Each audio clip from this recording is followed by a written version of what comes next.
Hey guys, welcome back to my channel. Joshana here to talk about some freaking books. So recently I had to go to the library and I had requested a specific book because it was at a different branch. I had to get to my branch. And then there was a second book that I needed to pick up as well that I'm going to be buddy reading soon. And I knew they had it at my branch. So I went to get these two books.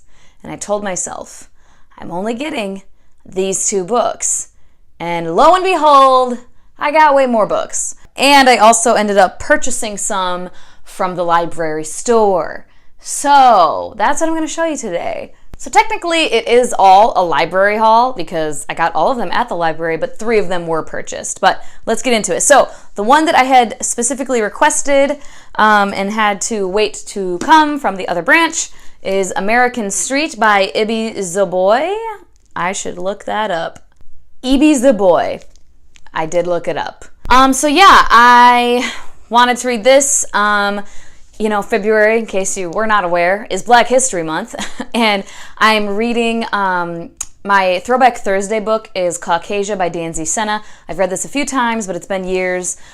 She is of mixed race, and the book definitely focuses largely on race issues, in America in general, and definitely also within the African American community, in the Black community. It's written, the time period for it is back in the 60s or 70s. God, I can't remember. I'm not that far into it again. But so I'm reading that one as my Throwback Thursday. I also am reading The Bells, and I'm very excited about that, which is a YA fantasy, but it centers around a Black main character. So I wanted to read some more books that were centered around either Black characters or written by Black authors, preferably both. So I wanted to pick up this. I honestly don't know that much about it, other than it's a contemporary, and I believe it's in Detroit. So basically it says, in her stunning debut, Pushcart-nominated author Ibi Zoboi draws on her own experience as a young Haitian immigrant, infusing this lyrical exploration of America with magical realism and voodoo culture. Cool. So yeah, I had heard a little bit about it and that it was good and coming out and everything. So I'm excited to get into this. And then the other one that I'm going to be buddy reading soon, and that's why I wanted to go pick it up, is Cinder by Marissa Meyer. I am buddy reading this with Ethereal Theory, and I'm very excited because, everybody has read it already, and everybody talks about it all the time, and I think I will end up liking it. I hope so. And so I mentioned I'm reading a couple of contemporaries centering around race and all of that, and then I'm reading the fantasy that centers around a Black main character, written by a Black author. And so I figured, hey, let's pick up some nonfiction centering around this topic. So I picked up Jackson, 1964, and Other Dispatches from 50 Years of Reporting on Race in America. So it's by Calvin Trillin, and he is a journalist who has been covering race relations in America for years, and it's basically a compilation of his pieces on these various subjects from 1960s to the present. So that should be very interesting. The first one is a book I don't believe I've ever actually heard about anywhere else. It was just on one of the little stands and it caught my eye. Markswoman by Rati Mehrotra. Mehrotra. I am so sorry. I should also look this up. It's a debut novel, though, fantasy, as you can see. It deals with a sisterhood of elite warriors, and they have knives or swords, blades, whatever, that are imbued with magic and guided by a strict code of conduct. And then there's some drama. Somebody dies.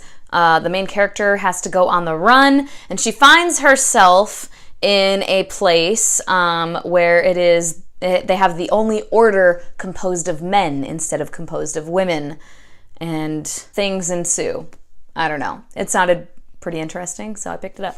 And then we have one that I've been eyeing for a while, and I probably won't get to for a while because I have all these other books, but that is Jane Steele by Lindsay Fay. I have heard great things about this, and it's, like I said, I've had my eye on it for a while.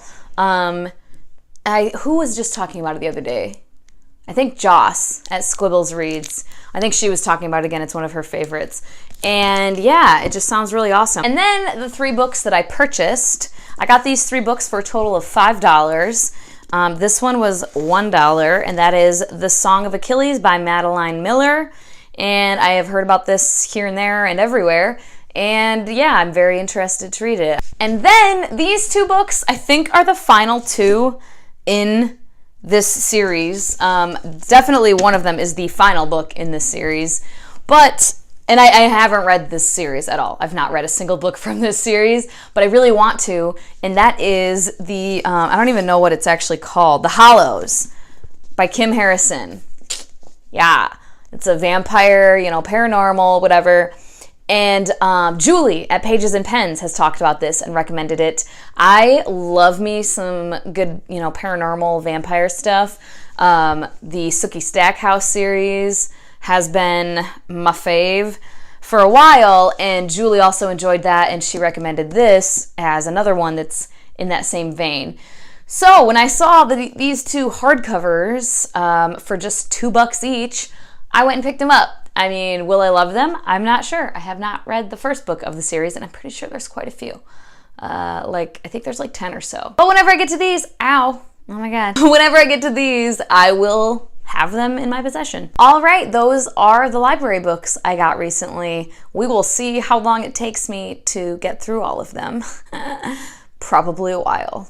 It's just so damn hard to go to the library and literally only pick up one book. It's very difficult. They're free, man. They're free. Like what? Okay, I could go on. That is all for now, guys. Thank you so much for your time and attention, and I will talk to you later. Bye-bye.